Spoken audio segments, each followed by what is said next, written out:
Hey, hello everybody. So I wanted to show one of my favorite purchases here. I work in my garage all winter long and it gets very cold. And so what I have here is a Mr. Heater, terrible, Mr. Heater portable buddy heater. Very reasonable price and very effective. This is going to be the second winter that I'm using this. And you can see it does take 1 pound propane bottles, but I like to connect it up to a bulk tank. Because it's a lot cheaper on the propane that way and it's easier to refill. You can refill those 1 pounders, but you have to go to a little bit of trouble and you're going to constantly be swapping them if you're using this heater for an extended period of time. I usually get almost a month out of a 20-pound container, spending an hour or two in the garage. So this is supposed to have a low oxygen sensor. The additional safety things that I do is I have a fan running in the garage which draws in fresh air from the outside and is exhausting air from the top of the garage. So I'm constantly getting a flow of fresh air in addition to this thing having a low oxygen sensor. So I ran this all winter long last year and did not have any problems keeling over and dying. So let me give you a real quick demonstration of how I fire it up. I'm just going to open up the bulk tank.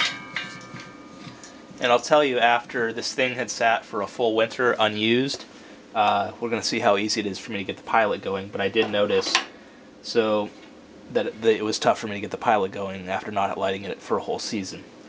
So you turn it from the off position to the pilot position. And what I like to do, it just lit once, but there you go. So I press and I hold it down, and that's letting a little bit of gas out. And then when I press it again, there's there's plenty of gas for that electric igniter to ignite. So you have to leave that in for a few seconds, which you'll see I'm doing. Let it up. It's low. We'll get it going on high. And I will find that unless it is very cold, I'll have to back this back down to low. But I believe if you read the instructions, you're supposed to get it going on high, and then once it's going on high, you can back it down to low. So what it's doing right now is it's heating up that ceramic filter right there.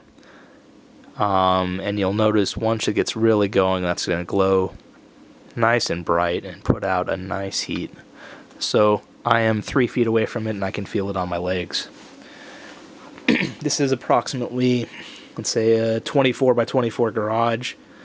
About 9 or 10 foot ceiling height, and I would say within about 5 or 10 minutes it's going to start to make the garage feel nice and toasty. So we're going to get that going because we're going to do some other videos about things in my garage that I like. But I'm going to get the garage warmed up a little bit, but I just want to do a little review on this thing. It is awesome. It's going to be the second year I've been using it, and I used it all winter long, every day, several times a day. I'd fire it up in the morning when I packed the morning packages, and I'd fire it up in the evening for the evening packages. So I'm really happy with this thing, and this is just the little version of it. There is a larger version, and I can't imagine that thing would warm up a house because this does a pretty good job for like one room. So anyway, we're going to leave it right there. This is a really good product. Second year I'm using it, so I couldn't be happier. And if you wait around and shop at the right times of the year, this thing is super affordable. Have a great day, everybody. Thank you.